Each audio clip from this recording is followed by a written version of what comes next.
Hi everyone. Well, here we are into another month and we are taking a close look at the market lately, and what we are noticing, particularly as we are having conversations with clients and people calling in, is now the right time to buy, is now the right time to sell, and we're noticing hesitation from both the buyers and seller sides. So I thought it was quite interesting as I took a look at my notes earlier on this year with a local economist that we went to listen to about how this market shift was going to affect the housing market and what we could probably feel or see over the year of 2022.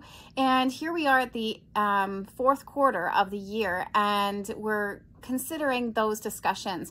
One of the things that he did mention in that meeting was that he predicted that the house prices would not fall below where we were pre-pandemic. So that brings us back to January or February 2020. So what I did was I took a look at our metrics, and it was able to filter out in some city centers. I just did the city centers that of where the team is covering, and I did 3 city centers just to be able to pull up some of those statistics.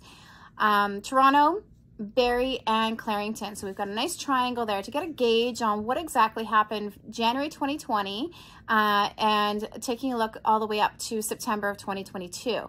And I wanted to see the accuracy of exactly how his predictions were and where we are sitting today. So in the news today, all doom and gloom, things are falling, the sky's falling. I think you've probably heard that too. So I wanted to give you a little bit of comfort and some insight to know for yourselves, if you're thinking about buying or selling, that these numbers actually might be a nice, pleasant surprise, because they're not all doom and gloom. And you know, you and I both know that doom and gloom really, unfortunately, doesn't sell the media and the newspapers. So here's some exciting news for you. So in January 2020, pre-pandemic, what I did is I filtered 4-bedroom, 4-bath homes, detached, just to get a good gauge on things. I took a look at number of units sold as well as the average sale price.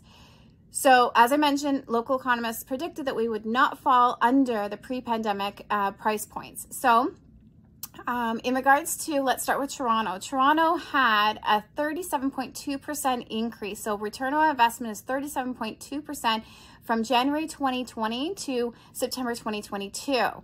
So if you had a valued home in January 2020, on average in Toronto, they were selling at 1.5 million in January 2020. And through all of the ups and downs of our chart here, we fall now at 2.059, which is an increased value of 37.2%. And that is over 24 months, or nearly 3 months, or sorry, 3 years. So it'll be 32 months. So over 32 months, it's been a 37.2% increase. Let's move on to Barrie. Same parameters, 4-bedroom, 4-bath. Starting out in January 2020, if you had a home that was 4-bed, 4-bath, on average, your home would have been priced approximately $609,000. Today, on average, those homes are selling at $992,000, which is a return of investment of a whopping 62%. So that's fantastic. I think you and I both know the reasons for that is people are sprawling further north and further east. So if you bring it to Clarington, January 2020, 4-bedroom, 4-bath, it was valued at an average of $794,000, and here we are in September 2022, and it's on average selling at 1.182. So that was an increased return on investment of 48%, which is fantastic news. If you would like to know your specific city center or your specific type of home on what kind of return on investment you had from the January 2020 to today, let me know. Drop me a line.